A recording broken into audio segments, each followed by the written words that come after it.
great man, end quote. To say there was a backlash would be a gross understatement. The word coon and sellout was immediately thrown out. His friend and contemporary D.L. Hughley wasn't happy either, aiming his vitriol at Trump instead of Steve Harvey. And of course, it provided the perfect excuse for naysayers to accuse sports greats like Jim Brown and Ray Lewis of being used as photo ops weeks ago. But on a day like today, when we celebrate the birthday of Dr. Martin Luther King Jr., along with his undeniable historical impact, perhaps it's time for all of us to see the big picture, to essentially pay more attention to the issues permeating our society, what it'll take to resolve them, and connecting ourselves to who we ultimately can hold accountable, rather than focusing on disdain for that very individual in a position to make a difference, knowing that's not about to get us anywhere. Has anyone thought about what impact it could have if Trump spoke to LeBron James? How about Steph Curry? How about Mike Tomlin, Tony Dungy, Chris Paul, Adam Jones of the Baltimore Orioles, or a host of conscientious sports figures connected to communities, committed to helping inner cities ascend from an abyss that has plagued us for decades? What then? Will they be sellouts too? Just for meeting with the man? For expressing their concerns? For articulating what ails these communities and providing ideas on how to resolve problems? The answer would be no, at least for anyone with sense. So here's hoping Trump calls all those guys and then some. So why have a problem with Steve Harvey?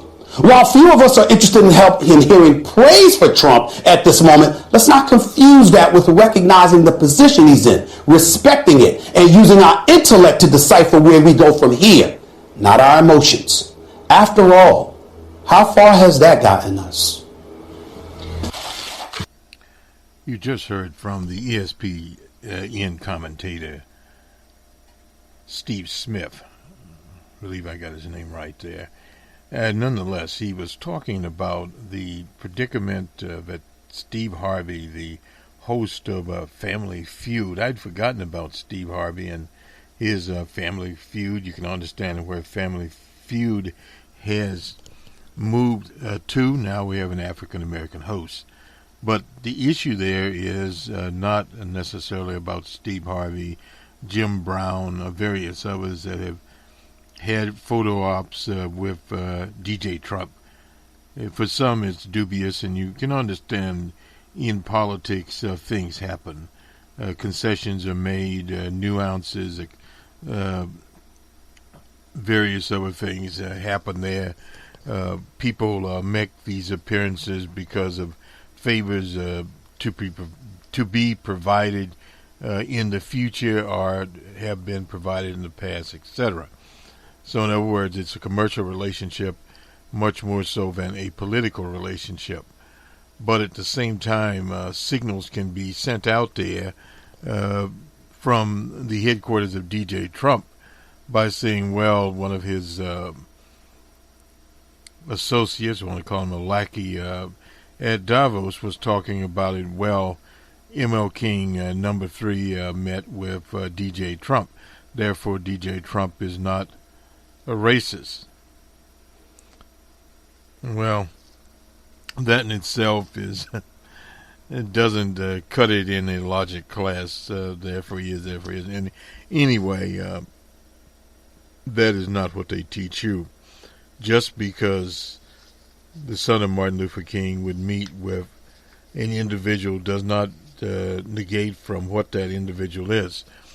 As the Chicago minister Jesse Jackson once said, we tell a tree by the bark that it bears.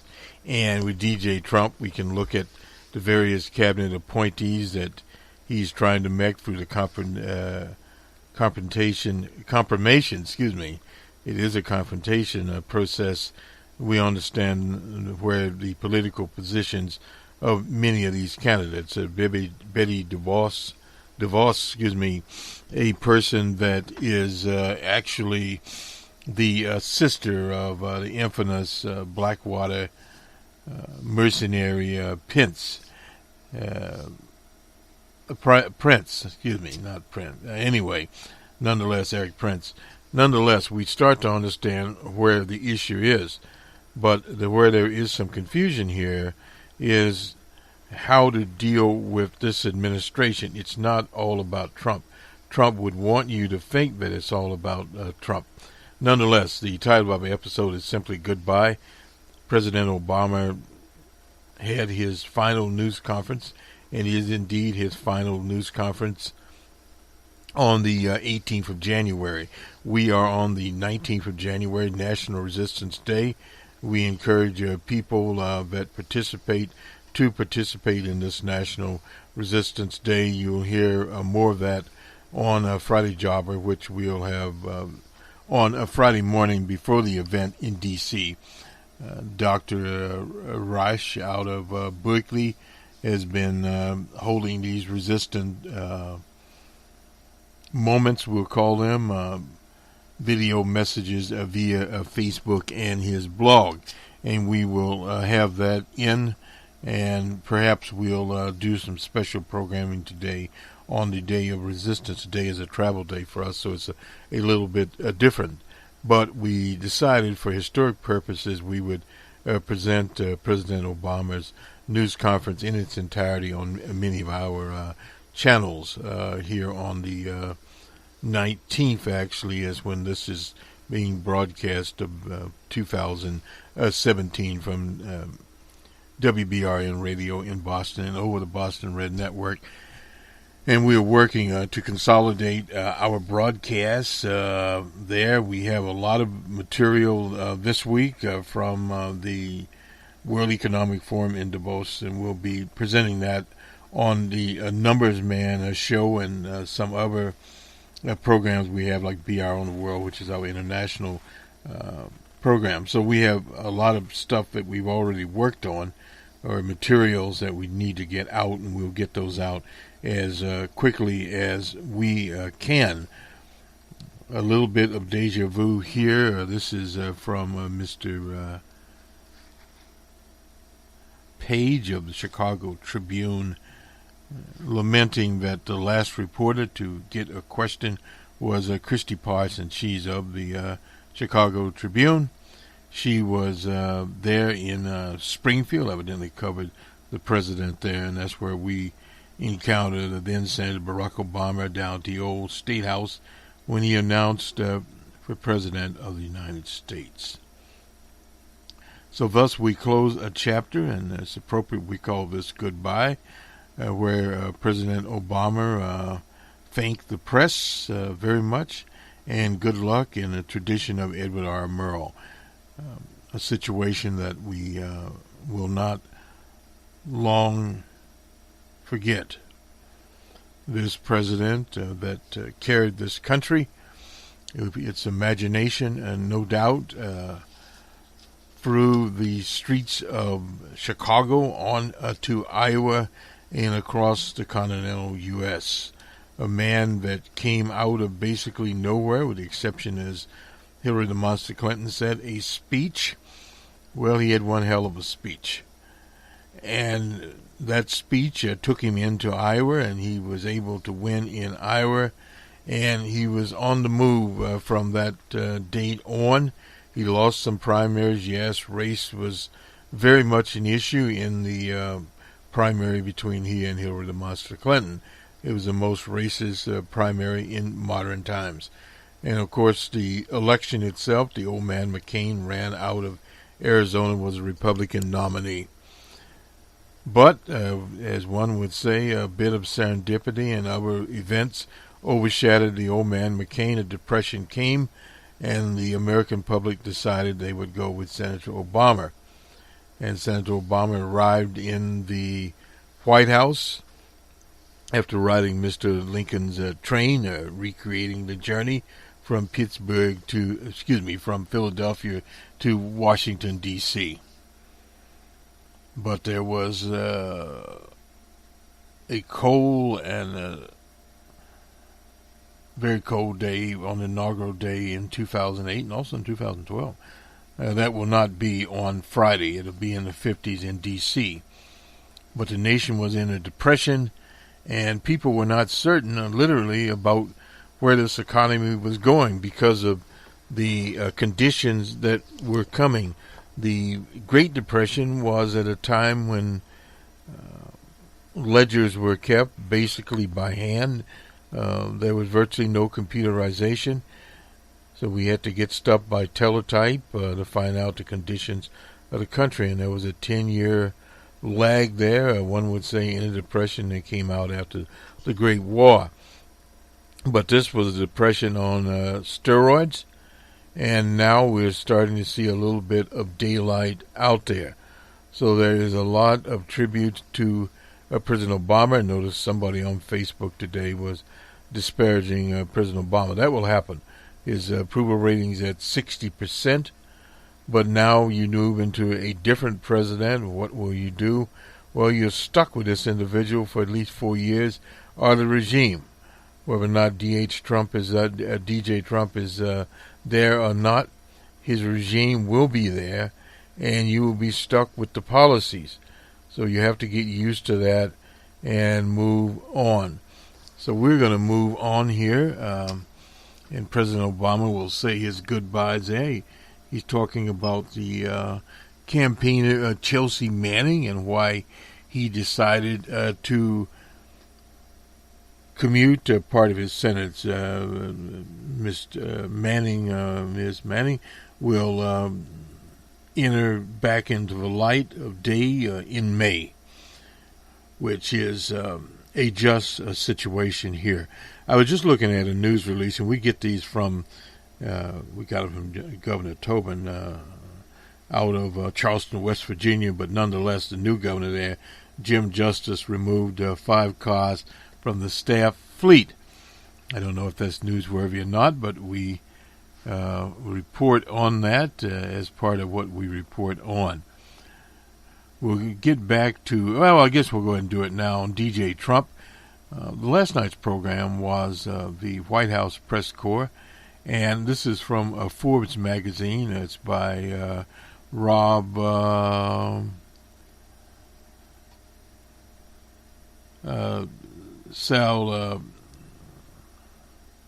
Kosowitz.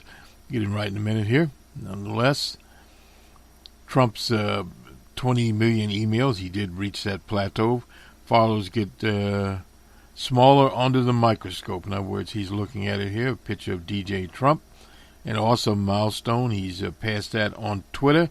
Not only this massive online following has been critical to the president-elect rise to power, but Twitter has been his primary instrument for communicating with the world since the election. Trump promised to unleash his followers on opponents, including fellow Republicans, and he's released it on General Motors and various other people in between. Who are the 20 million? They are really an online army at his command, a monolithic block of shock troops, deplorables ready to whatever. The data analysis here platform, Finno, which uses machine learning to identify clusters of common traits and interests within a data set that's normally called big data. The 20 million depends on how you count them at 1 p.m. Eastern Time on January 16th. There were 19.92 million accounts following the real Donald Trump. He passed the 20 million shortly thereafter. There's a lots, but remember, any Twitter account of that size accumulates a fair amount in the form of blots, spam accounts, and other zombie followers who don't really engage. Well, you don't. Trump's case, many of those followers come from Moscow and elsewhere in Russia, India, Nigeria, Latin America, primarily Venezuela, and Mexico. It's not surprising there that he's followed by people around the world. If you limit the scope of the analysis to the U.S., users who are self-identifying as living in the U.S., those 20 million total followers worldwide become something like 3 million active domestic Twitter users, according to that profile. And we go to Finno, says they see large shifts in audience size by applying this type of geographic filter. We call it filters.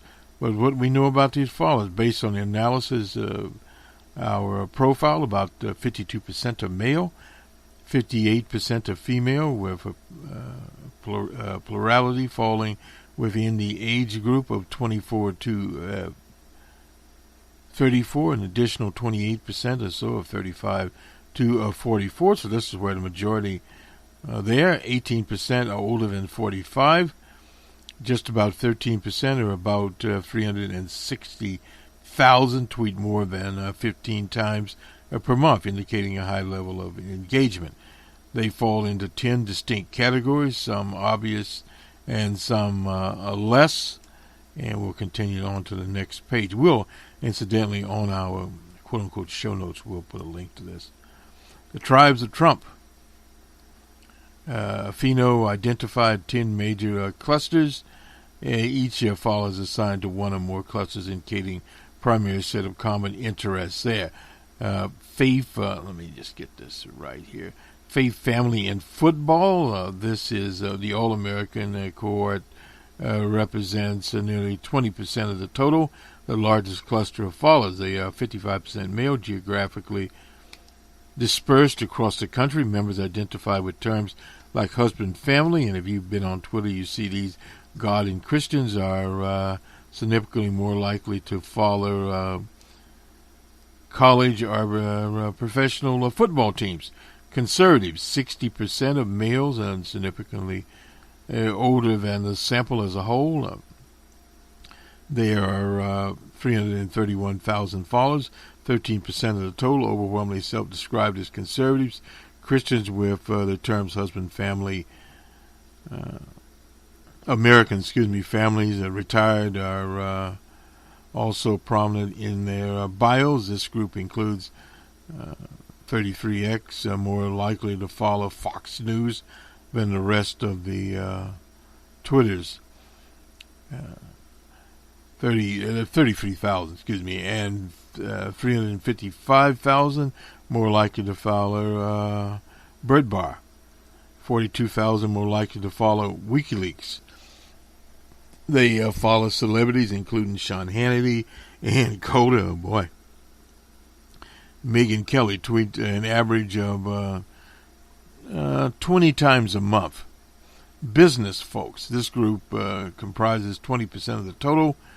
Get their information from Forbes, the Wall Street Journal, the New York Times, and The Economist, and is more likely to follow Bill Gates or Richard Branson than Jimmy Fallon.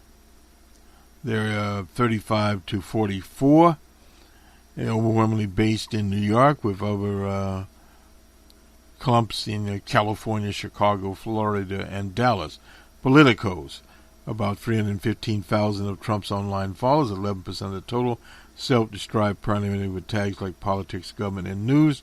They do not necessarily follow Trump out of ideological affinity, since they favor other candidates, Michelle Obama, Rachel Muldrow, Allison Cooper, etc. there. And they are followers of Hillary Clinton, Barack Obama, Bill Clinton, etc. Sports Dad, this is overwhelmingly male, family aged 25 to 44, segment 11%.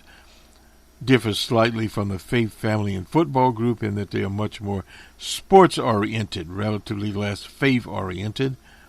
And the difference in them, they're NBA-type voters in politics. They are more likely to mention the Belcher Report, ESPN Sports Center. We're reaching them now. The gamers, the youngest fan base, with 85% on the 35, 25% on the 24. They identify with terms like Snapchat, YouTube, and gaming. Brands, Xbox, PlayStation, Rocket Star Games, I have no idea. They're tweeting nearly 25 times per month on the average. They are the most engaged subgroup, and also they are 53% female. Hollywood, humor fan base there. 8% of those, 220,000 of those out there. And suburban moms, NASCAR moms, they are two similar groups, 7 and 6% respectively. They represent men and women in their mid-20s to early 40s, may identify heavily with their faith. Suburban moms are clustered in the Northeast with mainstream interests like the Kardashians, Oprah, Ryan Seacrest, Ellen DeGeneres. And NASCARs are located in the southeast, and Texas follow the account of NASCAR types Duck Dynasty. Oh boy. Liberal women, yep, you read about it, 125,000 of them. Domestic followers are in a group that made up mostly of women from the coast who are big fans of Michelle Obama. Hillary Clinton, NASA, Amnesty International, etc. The mood of this analysis is by its nature imperfect, no doubt about that, since all of us are more than our Twitter profiles. Twitter accounts with fewer than 10 followers are legit. It's possible that some of the domestic accounts, which means this number might be higher than indicated, less than 10 followers. In other words, some people follow more or less. However, if you want to count, there are 20 million actual humans following the real Trump in the U.S. There may not even be 6 million in the subgroups. We expect we hear lots about the 20 million as it unfolds. So this Comic Con I'm the author of a Pop Culture Generation Blend, a partner at Media Planet, consults on technology. So he is the gentleman here, Rob Sankiewicz. Thought you'd want to know about that, but on we go to sport as we wind this down. Mr. Duran poured in 40 on 6 shots in a rout of Westbrook and the Thunder. The final score, we'll get the score on 100 to 120. We'll go to NBA scores now. And we've gotten through Mr. Trump and his 20,000 tweets. The thing I think the takeaway there, as they now call it, is to remember that basically we are talking about 6 million or so, 500,000 or so that are active in Trump's little army there. Nonetheless, the Raptors were at the 76ers in Philadelphia, 94-89. The Grizzlies at the Wizards. Wizards 104 to 101. Out of the Trailblazers were at the Hornets. Hornets 107 to 85. Low scoring game for the Trailblazers. The Knicks were in Boston. The Knickerbockers 117 to 106 over the Celts. The Magic were at the Pelicans. Pelicans 118 to 98. The Bucks were in Houston. The Rockets 111 to 92. The Hawks were in the Motor City. Pistons 118 to 95. We gave the Thunder Warriors game out on the coast, 121 to 100 there. And the Pacers and Kings, 106 to 100 with the Kings.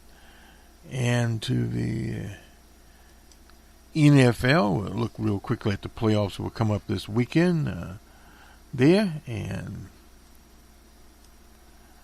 they call it the race to the Super Bowl. Well, it will go through Atlanta for Green Bay, and it'll go through the Boston area for the Steelers. And that is where it will be, and up and down who the winners will and who the winners will not be. We'll look at the point spread tomorrow night. We won't attempt to look at it now, but evidently Gillette Stadium, they get it out here for the AFC game. Cadell will not be there for it, but many will. And before we forget the inductees into the Baseball Hall of Fame in Cooperstown. We'll get more of that tomorrow night, but I think we have it up on screen here. Mr. Tim Raines, if you remember, he played with something called the Montreal Expos. Jim Bagwell, he played with Houston, and Ivan Rodriguez. Pudge Rodriguez, they got into the Hall finally, and we'll spend some more time on the inductees. And the writer here, this is in the Globe, predicts that Mr. Finn, Chad Finn, writing here, predicts that one day Roger Clemens and Barry Bonds will be inducted together someday. Well, Clemens, known as the Rocket, jumped from 45.2 to 54.1%. Bonds went from 44.3 to 53.8. There, Hall of Fame ballots candidate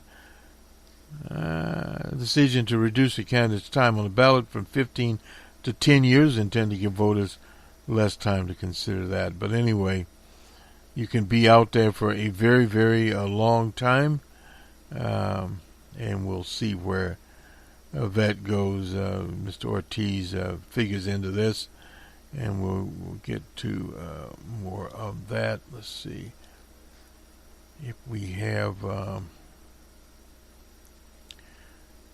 We had a little chart here. This is from Alex. Well, anyway.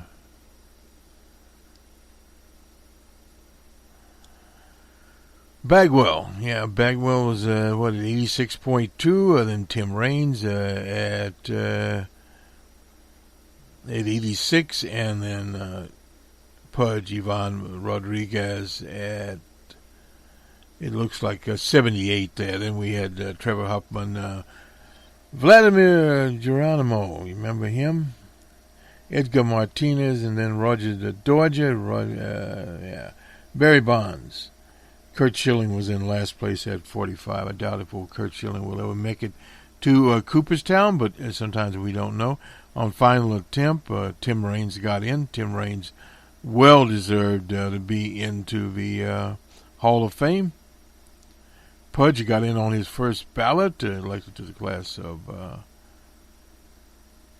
2011 with 76% of the vote.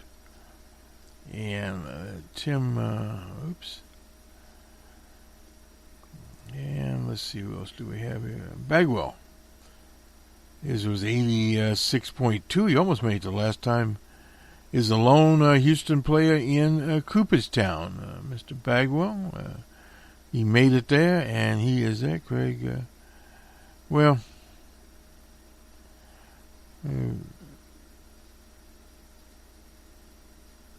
long time. Oh, Craig Bizio, yeah.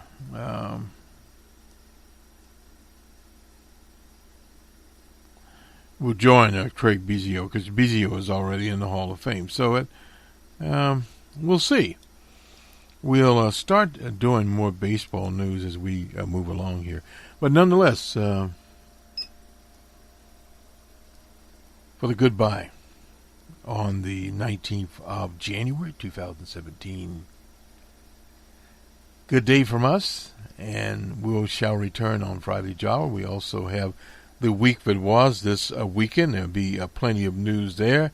And what we are attempting to do at this juncture is spend more time on the circumstantial events surrounding the Trump era than on DJ Trump, the personality himself. Others can do that. We'll deal with his Twitter accounts, etc. The analytical comes to deal with us, and of course we'll have plenty of news on the economy. Dr. Yellen plays into this. Will there be interest rate hikes? No doubt about it, there shall be. Good day and good morning. I was sorely tempted to wear a tan suit today for my last press conference, but mine tells me that's not appropriate in January. I covered a lot of the ground that I would address, so I'm just going to say a couple of quick things before I start taking questions. First, we have been in touch with the Bush family today after hearing about President George H.W. Bush and Barbara Bush being in the hospital this morning. They have not only dedicated their lives to this country, they have been a constant source of friendship and support and good counsel for Michelle and me over the years. They are as fine a couple as we know, and so we want to send our prayers and our love to them. Really good people. Second thing I want to do is to thank all of you. Some of you have been covering me for a long time. There's folks like Christy and Lynn. Some of you, I've just gotten to know. We have traveled the world together. We've hit a few singles, a few doubles together. I've offered advice that I thought was pretty sound, like don't do stupid stuff. And even when you complained about my long answers, I just want you to know that the only reason they were long was because you asked six-part questions. But I have enjoyed working with all of you. That does not, of course, mean that I've enjoyed every story that you have filed, but that's the point of this relationship. You're not supposed to be sycophants. You're supposed to be skeptics. You're supposed to ask me tough questions. You're not supposed to be complimentary, but you're supposed to cast a critical eye on folks who hold enormous power and make sure that we are accountable to the people who sent us here. And you have done that. And you have done it, for the most part, in ways that I could appreciate for fairness, even if I didn't always agree with your conclusions. And having you in this building has made this place work better. It keeps us honest. It makes us work harder. You have made us think about how we are doing what we do and whether or not we're able to deliver on what's been requested by our constituents. And, for example, every time you've asked, why haven't you cured Ebola yet, or why is there that hole in the Gulf, it has given me the ability to go back to my team and say, will you get this solved before the next press conference? I've spent a lot of time on in my farewell address talking about the state of our democracy. It goes without saying that essential to that is a free press. That is part of how this place, this country, this grand experiment in self-government has to work.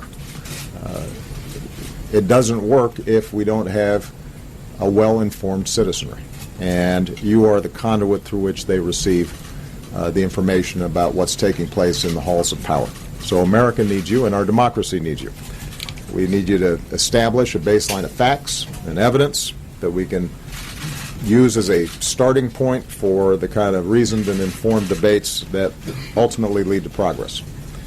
And so my hope is that you will continue with the same tenacity that you showed us to do the hard work of getting to the bottom of stories and getting them right, and to push those of us in power to be the best version of ourselves, and to push this country to be the best version of itself. I have no doubt that you will do so. I'm looking forward to being an active consumer of your work rather than always the subject of it. I want to thank you all for your extraordinary service to our democracy, and with that, I will take some questions. And I will start with Jeff Mason, whose term apparently is not up. I thought, we'd be going out together, brother, but you got to hang around for a while. I'm staying put. Jeff Mason, Reuters. Thank you, sir. Are you concerned, Mr. President, that commuting Chelsea Manning's sentence will send a message that leaking classified material will not generate a tough sentence with groups like WikiLeaks? How do you reconcile that in light of WikiLeaks' connection to Russia's hacking in last year's election? And related to that, Julian Assange has now offered to come to the United States. Are you seeking that? And would he be charged or arrested if he came here? Well, first of all, let's be clear. Chelsea Manning has served a tough prison sentence. So the notion that the average person who was thinking about disclosing vital classified information would think that it goes unpunished, I don't think would get that impression from the sentence that Chelsea Manning has served. It has been my view that given she went to trial, that due process was carried out, that she took responsibility for her crime, that the sentence that she received was very disproportionate relative to what other leakers had received, and that she had served a significant amount of time, that it made sense to commute and not pardon her sentence.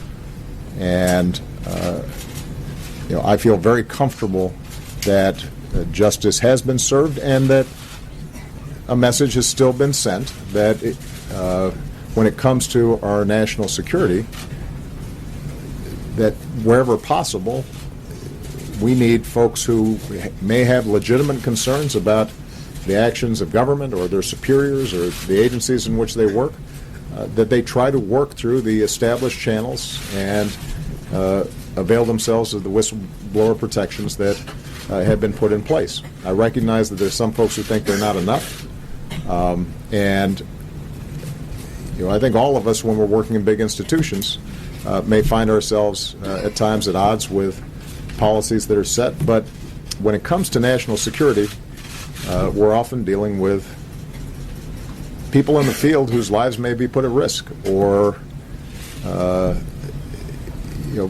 safety and security and the ability of our military or our intelligence teams or our embassies to function effectively. And that has to be kept in mind. So with respect to WikiLeaks, I don't see a contradiction. First of all, I haven't commented on WikiLeaks generally. The conclusions of the intelligence community with respect to the Russian hacking were not conclusive as to whether WikiLeaks was witting or not in being the conduit through which we heard about the DNC emails that were leaked. I don't pay a lot of attention to Mr. Assange's tweets, so that wasn't a consideration in this instance, and I refer you to the Justice Department for any criminal investigations, indictments, extradition issues that may come up with him. What I can say broadly is that in this new cyber age, we're going to have to make sure that we continually work to find the right balance of accountability and openness and transparency that is the hallmark of our democracy, but also recognize that there are adversaries and bad actors out there who want to use that same openness in ways that hurt us, whether that's in trying to commit financial crimes or trying to commit acts of terrorism, or folks who want to interfere with our elections. And we're going to have to continually build the kind of architecture to make sure the best of our democracy is preserved, that our national security and intelligence agencies have the ability to carry out policy without advertising to our adversaries what it is that we're doing, but do so in a way that still keeps citizens up to speed on what their government's doing on their behalf. But with respect to Chelsea Manning, I looked at the particulars of this case the same way I have the other commutations and pardons that I've done, and I felt that in light of all the circumstances that commuting her sentence was entirely appropriate. Margaret Brennan. Mr. President. There you go. Thank you. The president-elect has said that he would consider lifting sanctions on Russia if they substantially reduce their nuclear stockpile. Given your own efforts at arms control, do you think that's an effective strategy? Knowing this office and Mr. Trump, how would you advise his advisors to help him be effective when he deals with Vladimir Putin? And given your actions recently on Russia, do you think those sanctions should be viewed as leverage? Well, a couple of things.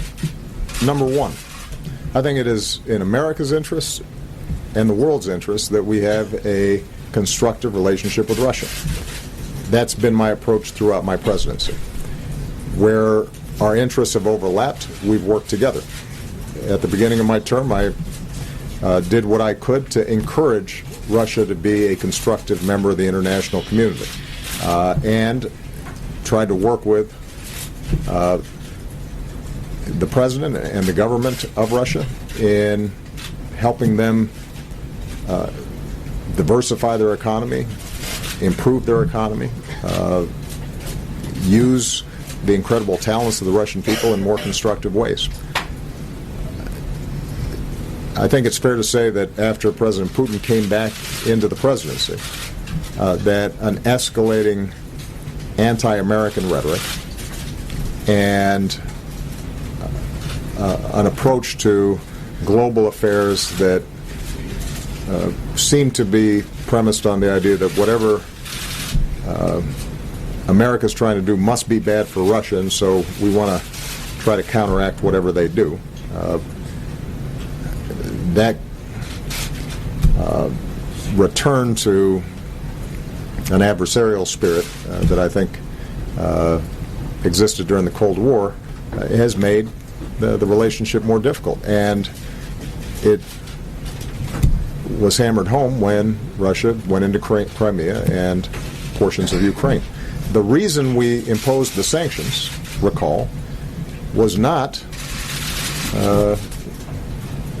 because of nuclear weapons issues. It was because the independence and sovereignty of a country, Ukraine, had been encroached upon by force by Russia. That wasn't our judgment. That was the judgment of the entire international community. And Russia continues to occupy Ukrainian territory and meddle in Ukrainian affairs and support military surrogates who have violated basic international law and international norms. What I've said to the Russians is, as soon as you stop doing that, the sanctions will be removed. And I think it would probably best serve not only American interests, but also the interests of preserving international norms if we made sure that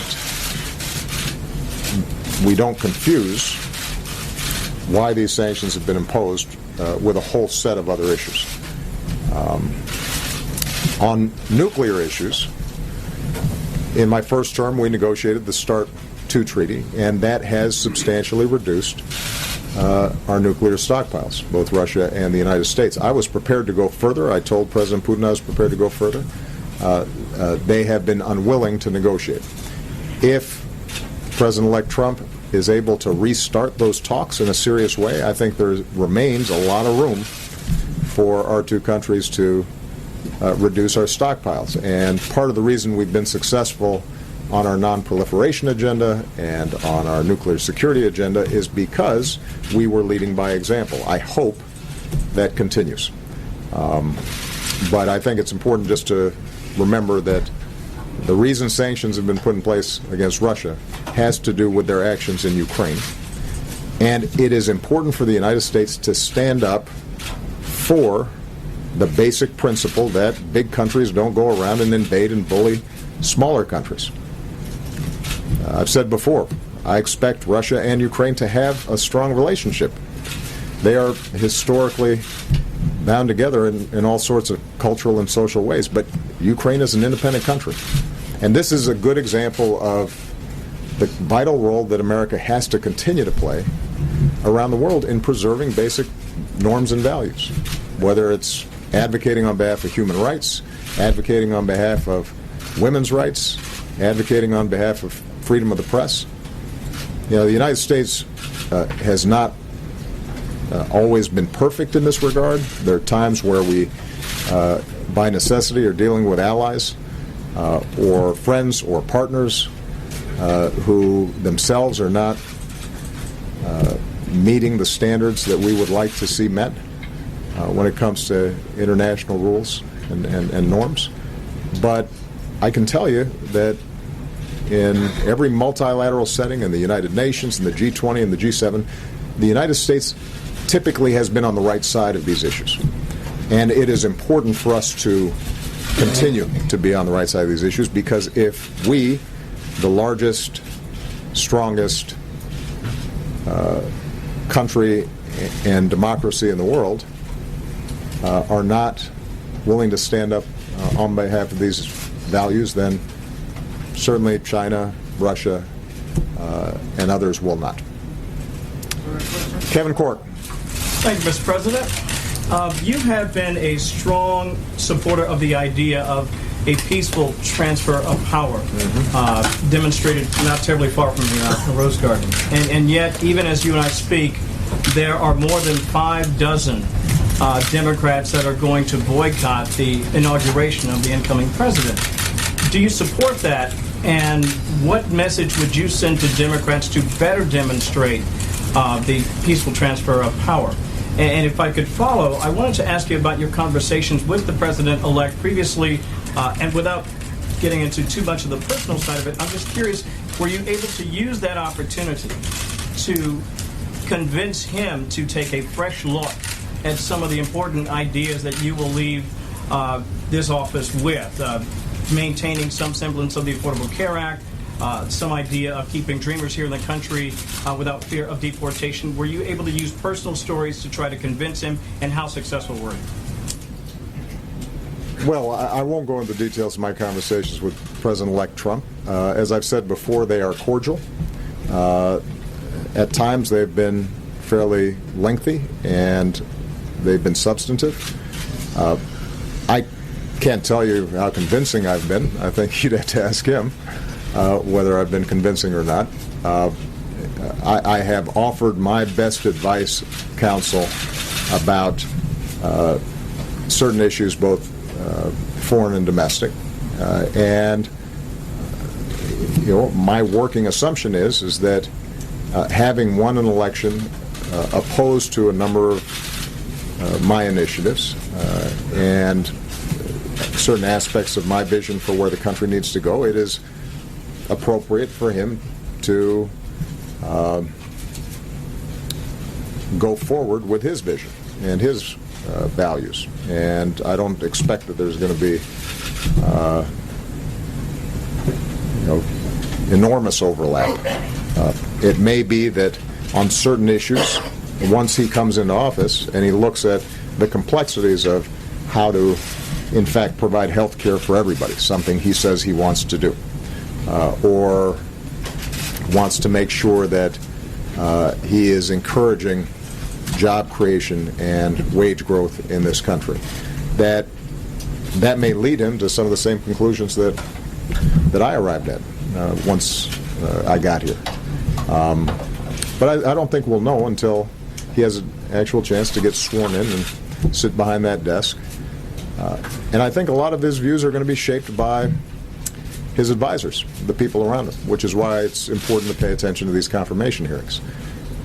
I can tell you that, and this is something I have told him, that this is a job of such magnitude that you can't do it by yourself.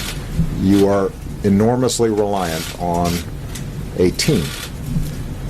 Your cabinet, your senior Whitehouse staff, all the way to fairly junior folks in their 20s and 30s, but who are executing on significant responsibilities. And so how you put a team together to make sure that they're getting you the best information and they are teeing up the options from which you will ultimately make decisions, that's probably the most useful advice, the most constructive advice that I've been able to give him. That if if you find yourself isolated because the process breaks down, or if you're only hearing from people who agree with you on everything, or if you haven't created a process that is fact-checking and probing and asking hard questions about policies or promises that you've made, that's when you start making mistakes. And as I indicated in some of my previous remarks, reality has a way of biting back if you're not paying attention to it. With respect to the inauguration, I'm not going to comment on those issues. All I know is I'm going to be there. So is Michelle. And I have been checking the weather, and I'm heartened by the fact that it won't be as cold as my first inauguration, because that was cold. Jen Rodriguez. Very good, Mr. President. Thank you very much. You have said that you would come back to fight for the Dreamers. You said that a couple of weeks ago. Are you fearful for the status of those Dreamers, the future of the young immigrants and all immigrants in this country with the new administration? And what did you mean when you said you would come back? Would you lobby Congress, maybe explore the political arena again? And if I may ask you a second question, why did you take action on dry food, wet food, a week ago? Well, let me be absolutely clear. I did not mean that I was going to be running for anything anytime soon. So, no, what I meant is that it's important for me to take some time to process this amazing experience that we've gone through, to make sure that my wife, with whom I will be celebrating a 25th anniversary this year, is willing to re-up and put up with me for a little bit longer. I want to do some writing. I want to be quiet a little bit and not hear myself talk so darn much. I want to spend precious time with my girls. So those are my priorities this year. But as I said before, I'm still a citizen. And I think it is important for Democrats or progressives who feel that they came out on the wrong side of this election to be able to distinguish between the normal back and forth ebb and flow of policy. Are we going to raise taxes? Are we going to lower taxes? Are we going to, expand this program or eliminate this program? How concerned are we about air pollution or climate change? Those are all normal parts of the debate. And as I've said before, in a democracy, sometimes you're going to win on those issues and sometimes you're going to lose. I'm confident about the rightness of my positions on a lot of these points, but we got a new president and a Congress that are going to make their same determinations, and there will be a back and forth in Congress around those issues, and you guys will report on all that. But there's a difference between that normal functioning of politics and certain issues or certain moments where I think our core values may be at stake. I put in that category if I saw systematic discrimination being ratified in some fashion. I put in that category explicit or functional obstacles to people being able to vote, to exercise their franchise. I'd put in that category institutional efforts to silence dissent or the press. And for me, at least, I would put in that category efforts to round up kids who have grown up here and for all practical purposes are American kids and send them someplace else. When they love this country, they are our kids' friends and their classmates, and are now entering into community colleges, or in some cases serving in our military, the notion that we would just arbitrarily, or because of politics, punish those kids when they didn't do anything wrong themselves, I think would be something that would merit me speaking out. It doesn't mean that I would get on the ballot anyway. With respect to wet foot, dry foot, we underwent a monumental shift in our policy towards Cuba. My view was, after 50 years of a policy not working, it made sense for us to try to reopen diplomatic relations, to engage a Cuban government, to be honest with them about the strong disagreements we have around political repression and treatment of dissenters and freedom of press and freedom of religion, but that to make progress for the Cuban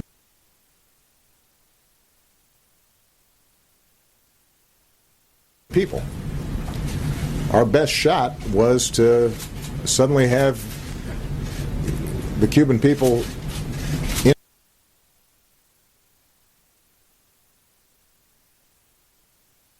interacting with Americans and seeing the incredible success of the Cuban American community and engaging in commerce and business and trade.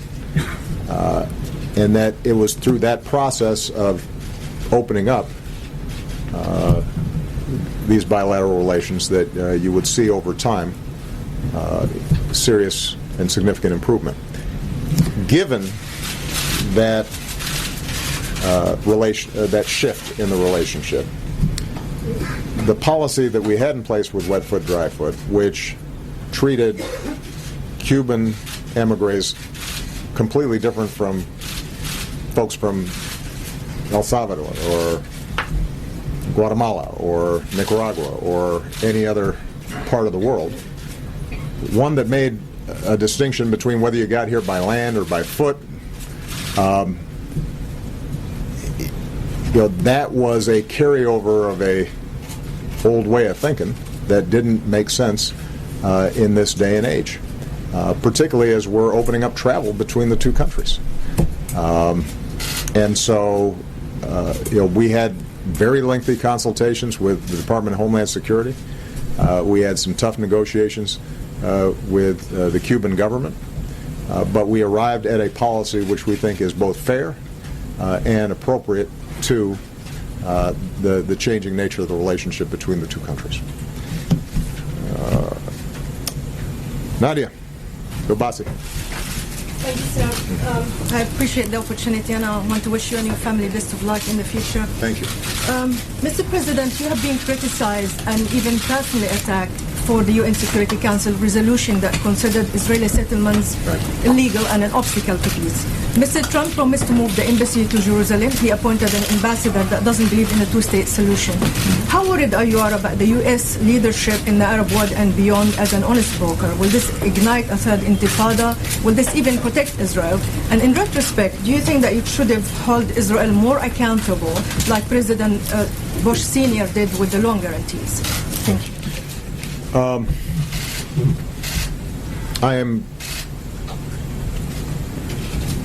I continue to be significantly worried about the Israeli-Palestinian issue. And I'm worried about it both because I think the status quo is unsustainable, that it is dangerous for Israel, that it is bad for Palestinians, it is bad for the region, and it is bad for America's national security. And I came into this office wanting to do everything I could to encourage serious peace talks between Israelis and Palestinians. And we invested a lot of energy, a lot of time, a lot of effort. First year, second year, all the way until last year. Ultimately, what has always been clear is that we cannot force the parties to arrive at peace. What we can do is facilitate, provide a platform, encourage, but we can't force them to do it. But in light of shifts in Israeli politics and Palestinian politics, a rightward drift in Israeli politics, a weakening of President Abbas's ability to move and take risks on behalf of peace in the Palestinian territories, in light of all the dangers that have emerged in the region and the understandable fears that Israelis may have about the chaos and rise of groups like ISIL and the deterioration of Syria, in light of all those things, what we at least wanted to do, understanding that the two parties wouldn't actually arrive at a final status agreement, is to preserve the possibility of a two-state solution, because we do not see an alternative to it. And I've said this directly to Prime Minister Netanyahu. I've said it inside of Israel. I've said it to Palestinians as well. I don't see how this issue gets resolved in a way that maintains Israel as both Jewish and a democracy. Because if you do not have two states, then in some form or fashion you are extending an occupation. Functionally, you end up having one state in which millions of people are disenfranchised and operate as second-class occupant or residents. You can't even call them citizens necessarily. And so the goal of the resolution was to simply say that the settlements, the growth of the settlements, are creating a reality on the ground that increasingly will make a two-state solution impossible. And we've believed, consistent with the position that had been taken with previous U.S. administrations for decades now, that it was important for us to send a signal, a wake-up call, that this moment may be passing. And Israeli voters and Palestinians need to understand that this moment may be passing. And hopefully that then creates a debate inside both Israeli and Palestinian communities that won't result immediately in peace, but at least will lead to a more sober assessment of what the alternatives are. So the president-elect will have his own policy. The ambassador or the candidate for the ambassadorship obviously has very different views than I do. That is their prerogative. That's part of what happens after elections. And I think my views are clear.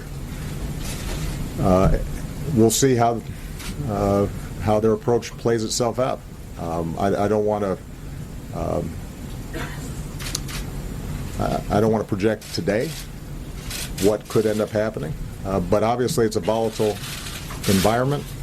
What we've seen in the past is when sudden unilateral moves are made that speak to some of the core issues and sensitivities of either side, that can be explosive. And what we've tried to do in the transition is just to provide the context in which the president-elect may want to make some of these decisions. Well, that's part of what we've tried to indicate to the incoming team in our transition process is pay attention to this, because this is volatile stuff. People feel deeply and passionately about this, and as I've said, I think many times, the actions that we take have enormous consequences and ramifications. We're the biggest kid on the block, and it is right and appropriate for a new president to test old assumptions and re-examine the old ways of doing things. But if you're going to make big shifts in policy, just make sure you thought it through and understand that there are going to be consequences, and actions typically create reactions, and so you want to be intentional about it. You don't want to do things off the cuff when it comes to an issue this volatile. Chris Johnson. Chris Johnson. On LGBT rights. I'm sorry. Where's Chris? I'm right here in the there back. You go. I'm sorry. Didn't see it. On LGBT rights, we've seen a lot of achievements over the past 8 years, including signing hate crime protection legislation, Don't Ask, Don't Tell repeal, marriage equality nationwide, and ensuring transgender people feel visible and respected. How do you think LGBT rights will rank in terms of your accomplishments and your legacy? And how confident are you that progress will endure or continue under the president-elect? I could not be prouder of the transformation that's taken place in our society just in the last decade. And I've said before, I think we made some useful contributions to it, but the primary heroes in this stage of our growth as a democracy and a society are all the individual activists and sons and daughters and couples who courageously said, "This is who I am, and I'm proud of it." And that opened people's minds and opened their hearts. And eventually, laws caught up. But I don't think any of that would have happened without the activism, in some cases loud and noisy, but in some cases just quiet and very personal. And I think that what we did as an administration was to help the society to move in a better direction, but to do so in a way that didn't create an enormous backlash and was systematic and respectful of the fact that, in some cases these issues were controversial. I think that the way we handled, for example, Don't Ask, Don't Tell, being methodical about it, working with the Joint Chiefs, making sure that we showed this would not have an impact on the effectiveness of the greatest military on earth. And then to have Defense Secretary and Bob Gates and a Chairman Mike Mullen and the Joint Chiefs who were open to evidence and ultimately worked with me to do the right thing. I am proud of that. But again, none of that would have happened without this incredible transformation that was happening in society out there. When I gave Ellen the Presidential Medal of Freedom, I meant what I said. I think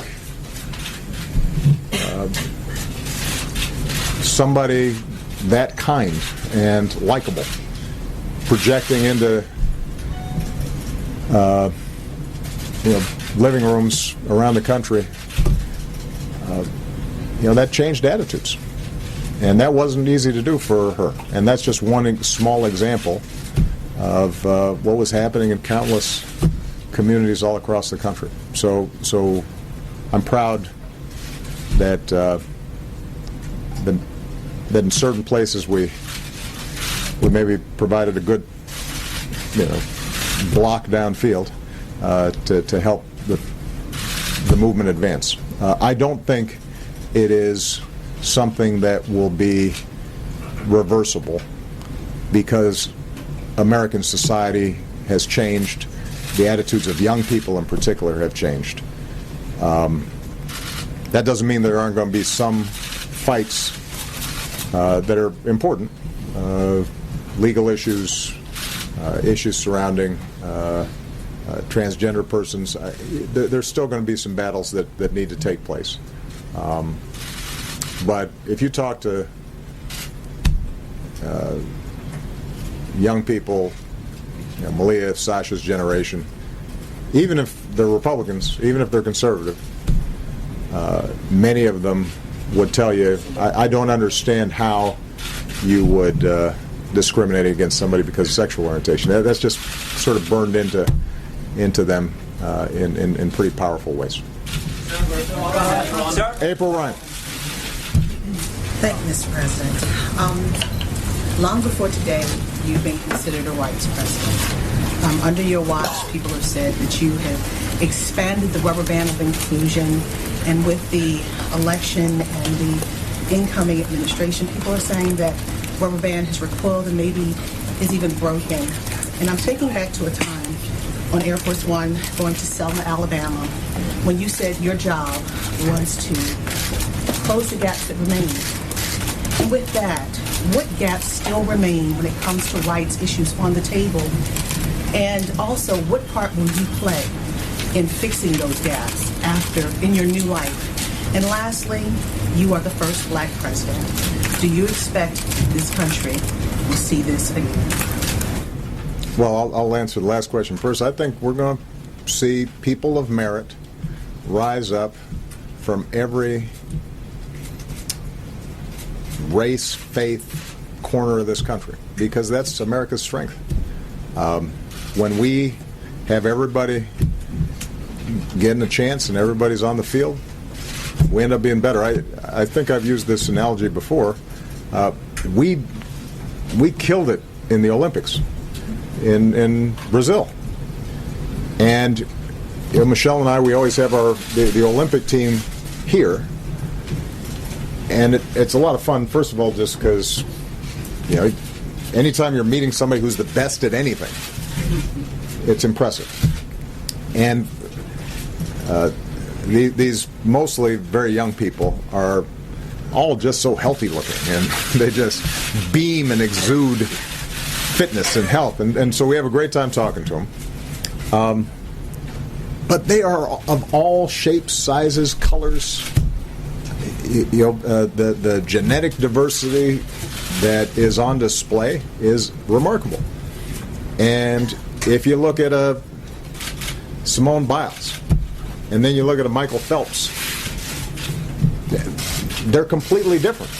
And it's precisely because of those differences that we've got people here who can excel at any sport. And by the way, more than half of our medals came from women. And the reason is because we had the foresight several decades ago with something called Title IX to make sure that women got opportunities in sports, which is why our women compete better, because they have more opportunities than folks in other countries. So I use that as a metaphor, and if in fact we continue to keep opportunity open to everybody, then yeah, we're going to have a woman president, we're going to have a Latino president, and we'll have a Jewish president, a Hindu president. Who knows who we're going to have? I suspect we'll have a whole bunch of mixed up presidents at some point that nobody really knows what to call them. And that's fine. Now, what do I worry about? I obviously spent a lot of time on this, April, at my farewell address on Tuesday, so I won't go through the whole list. I worry about inequality because I think that if we are not investing in making sure everybody plays a role in this economy, the economy will not grow as fast, and I think it will also lead to further and further separation between us as Americans, and not just along racial lines. I mean, there are a whole bunch of folks who voted for the president-elect because they feel forgotten and disenfranchised. They feel as if they're being looked down on. They feel as if their kids aren't going to have the same opportunities as they did. And you don't want to have an America in which a very small sliver of people are doing really well, and everybody else is fighting for scraps, as I said last week. Because that's oftentimes when racial divisions get magnified, because people think, well, the only way I'm going to get ahead is if I make sure somebody else gets less, somebody who doesn't look like me or doesn't worship in the same place I do. That's not a good recipe for our democracy. I worry about, as I said in response to a previous question, making sure that the basic machinery of our democracy works better. We are the only country in the advanced world that makes it harder to vote rather than easier. And that dates back. There's an ugly history to that we should not be shy about talking about. Voting rights? Yes, I'm talking about voting rights. The reason that we are the only country among advanced democracies that makes it harder to vote is it traces directly back to Jim Crow and the legacy of slavery. And it became sort of acceptable to restrict the franchise. And that's not who we are. That shouldn't be who we are. That's not when America works best. So I hope that people pay a lot of attention to making sure that everybody has a chance to vote. Make it easier, not harder. This whole notion of election or voting fraud, this is something that has constantly been disproved. This is fake news. The notion that there are a whole bunch of people out there who are going out there and are not eligible to vote and want to vote. We have the opposite problem. We have a whole bunch of people who are eligible to vote who don't vote. And so the idea that we put in place a whole bunch of barriers to people voting doesn't make sense.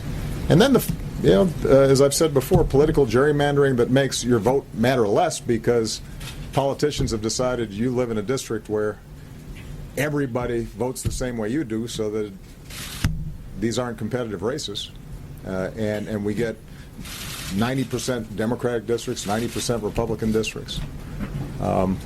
That's bad for our democracy too. I worry about that. I think it is very important for us to make sure that our criminal justice system is fair and just, but I also think it's also very important to make sure that it is not politicized, that it maintains an integrity that is outside of partisan politics at every level. I think at some point we're going to have to spend, and this will require some action by the Supreme Court, we have to re-examine just the flood of endless money that goes into our politics, which I think is very unhealthy. So there are a whole bunch of things I worry about there. And as I said in my speech on Tuesday, we got more work to do on race. It is not. It is simply not true that things have gotten worse. They haven't. Things are getting better, and I have more confidence on racial issues in the next generation than I do in our generation or the previous generation. I think kids are smarter about it. They're more tolerant. They are more inclusive by instinct than we are. And hopefully my presidency maybe help that along a little bit. But, we when we feel stress, when we feel pressure, when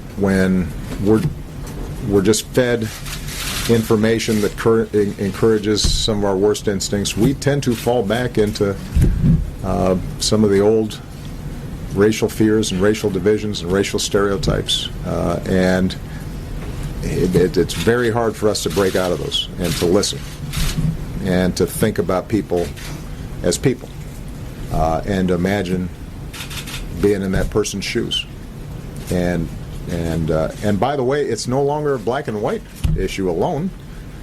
You got Hispanic folks and you got Asian folks, and this is not just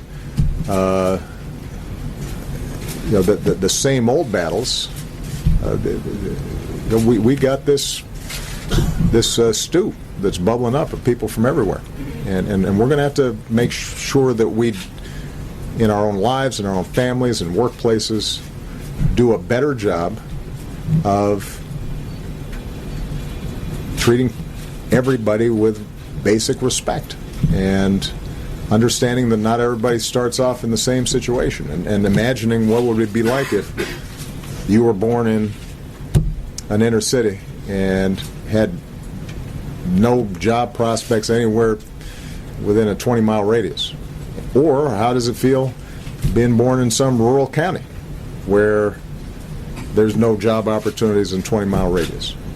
And seeing those two things as connected as opposed to separate.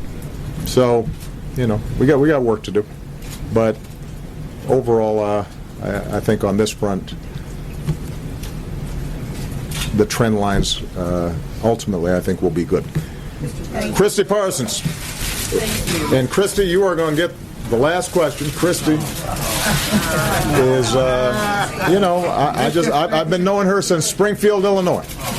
When I was a state senator, she listened to what I had to say. So the least I can do is give her the last question as President of the United States. Go ahead. Well, 7 numbers still work. So. Yeah, there you go. Go ahead. Well, thank you, Mr. President. It has been an honor. Thank you. And I have a personal question for you because I know how much you like this. The First Lady put the stakes of the 2016 election in very personal terms in a speech that resonated across the country. And she really spoke the concerns of a lot of women, LGBT folks, people of color, many others. And so I wonder now how you and the First Lady are talking to your daughters about the meaning of this election and how you interpret it for yourself and for them.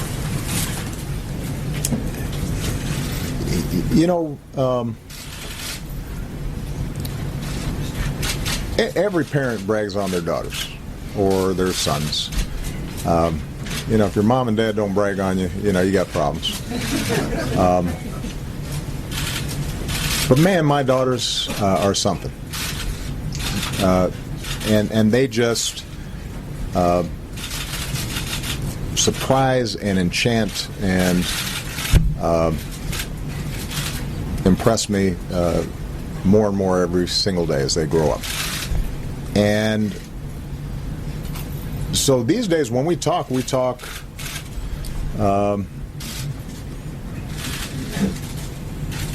as parent to child, but also we learn from them. And I think it was really interesting to see how Malia and Sasha reacted.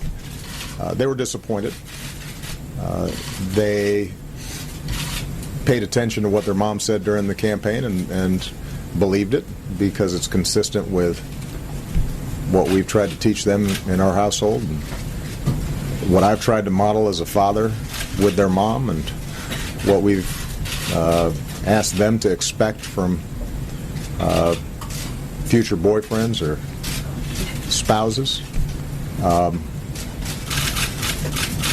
But what we've also tried to teach them is resilience, and we've tried to teach them hope, and that the only thing that is the end of the world is the end of the world.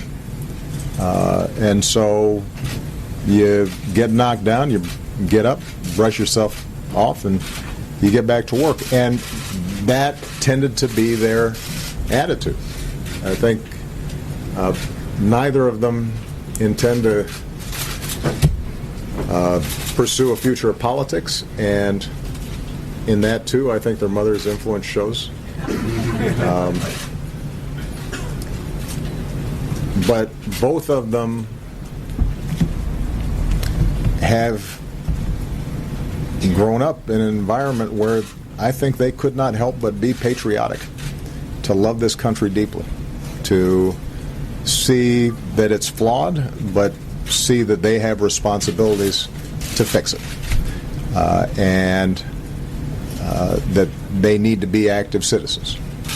and they have to be in a position to talk to their friends and their teachers and their future co-workers in ways that try to shed some light as opposed to just generate a lot of sound and fury. And I expect that's what they're going to do. They do not. They don't mope. And what I really am proud of them, but what makes me proudest about them is that they also don't get cynical about it. They have not assumed because their side didn't win or because some of the values that they care about don't seem as if they were vindicated, that automatically America has somehow rejected them or rejected their values. Or I don't think they feel that way. I think they have, in part through osmosis, in part through dinner time conversations, appreciated the fact that this is a big, complicated country and democracy is messy and it doesn't always work exactly the way you might want. It doesn't guarantee certain outcomes. But if you're engaged and you're involved, then there are a lot more good people than bad in this country, and there's a core decency to this country, and that they got to be a part of lifting that up, and I expect they will be. And in that sense, they are representative of this generation that makes me really optimistic. I've been asked. I've had some off-the-record conversations with some journalists where they said, "Okay, you seem like you're okay, but really, what are you thinking?" And I've said, "No, what I'm saying really is what I think. I believe in this country. I believe in the American people. I believe that people are more good than bad.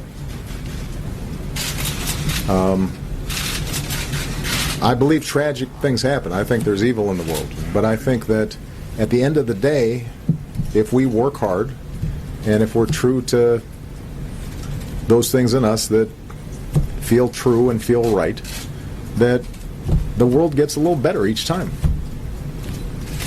That's what this presidency has tried to be about. And I see that in the young people I've worked with.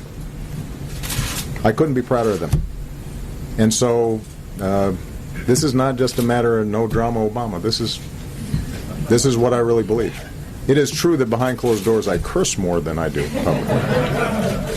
And sometimes I get mad and frustrated like everybody else does. But at my core, I think we're going to be okay. We just have to fight for it. We have to work for it and not take it for granted. And I know that you will help us do that. Thank you very much, Press Corps. Good luck. Legitimacy at all as this president? The questions